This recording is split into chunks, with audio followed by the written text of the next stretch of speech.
Hey, thank you. Okay, don't leave yet. Okay. One more applause for Mr. Eugene. Thank you very much, Eugene. Now, okay, my name is Mike. I'm the sales manager for City Music, and I also has been around this industry since 1994. So now, generally, I just want to share with you what are the options that you have now compared back then, and it's so different now as everything goes portable and it's so easy. Like in the early days, to record, you really have to have a big studio with proper soundproof that costs a bomb, like hundreds and thousands of dollars. Any of you has been like a real old analog studio? Right, we all like, wow. So it's hard to find now, especially in Singapore, because it costs a lot of money. So let's put that aside. There's so much money that we have, in order to build a studio. So now, this is the exciting part because we're going to build a small little mini studio at home, and this is what we're going to build, a nice mini studio in City Music here. So you can see live what's going to happen. I'm just going to put a little bit down. Test. Okay, good. All right, just like Eugene said, just by having a good mic, I don't think we can record it. We need a few things, right? And just by having this cable, XLR cable, you can plug into a computer, right? So you need this thing called interface. It's like a middleman between the microphone and your computer. Of course, you need a computer to record your whatever you think that you have an idea, you want to put it down, you need a computer. Now, I'm panting just after chicken rice. Okay, why a Mac? And why not PC? I think PC is okay, what? I can record on PC, what? Why have to record on Mac? No, it's actually no problem. Because my concern is, it's not about the platform, all right? Because the most important thing in recording is your song. You can have the best gear in the world, my goodness, 10 zillion of dollars. But your song is like Twinkle Twinkle Little Star. You think it's gonna make one hit wonder? No, right? Right? So it's the song. Right, that's the first thing. So you must have ideas to write and blah blah blah. And we can put it on the phone and you can do some scratches on the phone and all that. That's fine. Then putting it down to like a real recording, that's the next thing. So not to worry, because the only different why people are using a Mac is because, you see, if PC, you're talking about different kinds of PC. How many thousands of PC you can find in Simlim? Hundreds of them, right?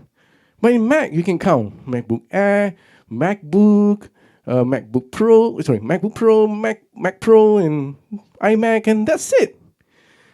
Now, that's what we're talking about. Because with this reason, it's easy for these manufacturers that build audio interfaces, softwares, to actually do the R&D. And when they release the software and stuff like that, it's easy to get it out and say, no problem. But in PCs and in Windows, for example, there's so many of them. They can't be simply testing like 3 or 4, or even test like hundreds of thousands of them. They have random choose and then try it. And if it works, boom, release and say. And for your info, for all you know, maybe in 2 weeks later, you come back to us and say, hey, my software didn't work. My computer cannot configure. That's the problem. So that's the difference between a Mac and PC. So you have to keep your fingers crossed when you try some PCs. You may have this problem. So this is the pro and cons of PC versus the Mac. That's the only reason. All right. But now we're just going to show you a little bit of different interfaces that you can find in the market and in our store. Right, audio interface is like cooking now. Just have like a little bit of the meat and vegetables and all that stuff. Okay, this is 2 input. I can see 2 XLR input over here. And you can connect this via Thunderbolt. All of you know Thunderbolt, right? I just want to share something. I had this Mac for almost like 8 years. And I thought when this came out, the Zoom came out with the Thunderbolt. So I connected the Thunderbolt cable. And apparently it fitted into my Mac. And I download the software for the Thunderbolt. I said, yes! I put it in. I've been trying the whole day here. And I installed the driver. I say, hey, how come I cannot detect my interface from this Thunderbolt? Then I realized, I go and Google my Mac. Actually, there's no Thunderbolt. Alright. Okay, I'm just kidding. But this is a true fact that you have to check your Mac. Make sure there's Thunderbolt, available in your Mac. Okay, but what's the difference between a Thunderbolt versus a USB 2? Why use Thunderbolt? Why not use USB 2? Why not use USB 3? Anybody knows the answer? No. Okay, almost there. There are a few things. Yes, it's a few things. It's made because if you use Thunderbolt, because it's faster, the speed that travels, the data speed is faster. So when it's faster, what happens? So you transmit better, bigger bandwidth, so it records a lot more algorithms from these signals. And number two, it's faster, so you don't have to worry about having this problem. You may encounter this like, test. That is what they call latency. So you want to be recording a voice, for example, that is almost do not hear any of the delay. So that is generally why. The faster, the merrier. Okay, so like the Thunderbolt that we have here is 2 times faster than a USB 3. And it's 20 times faster than a USB 2. That's why this is the Thunderbolt series, okay? And of course, Thunderbolt is only for Mac, not for the PC version. Because some of them think that when you use a PC, you can actually buy an adapter, the Thunderbolt adapter, and blah, blah, blah. But for this reason, you can't use PC for Thunderbolt. Okay, so you have to use a Mac Thunderbolt. And we have also the UAC2, which I'm going to do this simple recording using this. It is actually USB 3, and it's 10 times faster than USB 2. 10 times faster. Another thing about these interfaces that Zoom produces, it has low aliasing. So what is low aliasing? If you realize that a lot of other interfaces might have, when you record something, some of the things that is high, very sharp, when you record it, you can hear so piercing. Generally, in Zoom recording audio interfaces, the low aliasing actually will cut the high frequency, so make it smoother. This is what we call low aliasing. Okay? So it's generally enough of the talking, a little bit more, sorry.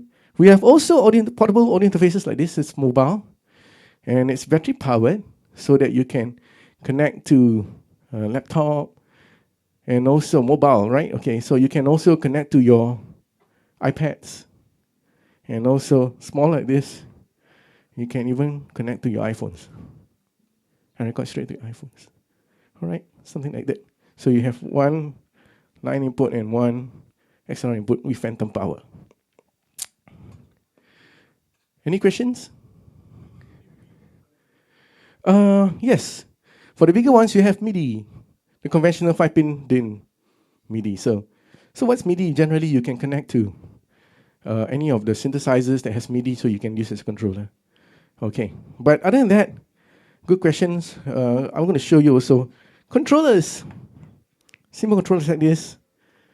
All right, and you can connect directly to a computer using USB. We also have the new controllers. Generally, it's Bluetooth driven, so you can just turn on the Bluetooth and pair them, so you don't have less wires. See, like here, like almost like spaghetti, and yeah. Okay. Any more questions? No. So that's the end of our show. Thank you very much. Just kidding. Okay, we're just going to do a little bit of a recording, and before we get Marcel. Sorry? Marcel. Okay, sorry, just kidding. Yeah. Of course, it depends. That I will get Mr. Tom later to, do a little briefing. Generally, I don't want to make people worry about, I have to have a room that is like wow and blah, blah, blah. I just want to make a very humbling recording so that everybody knows that it doesn't have to be that kind of setup that you might probably want to think. And it's just to make it simple and get the job done, get a good song. Remember, the moral of the story is to have a good song, right? And simple recording, but effective. Bingo. All right. So I'm just going to do a little bit of a guitar before we get Marcel to actually record her voice. Okay. Okay. Now, I'm just going to use a basic software called GarageBand. I'm sure many of you know this GarageBand. Don't underestimate this GarageBand because it's a very powerful tool. You know, in the early days, in the 90s, I used to use this software called Vision, which is also Logic. For example, in the early days, they call it Imagic Notator Logic. That was back in 1990s. And again, it's like limited tracks and no software like SoftSynth and all that. And we make songs using that. But now, this is like more than what we had before in the early days. So, boom. And I've done jobs with GarageBand. It's not just local jobs. I do Asian Festival with GarageBand. You believe me or not? But this is the fact. So don't underestimate the GarageBand because it's a very powerful tool. Okay, so I'm just going to show you a little bit. I'm going to record a guitar. Okay, do this again.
Okay, so we have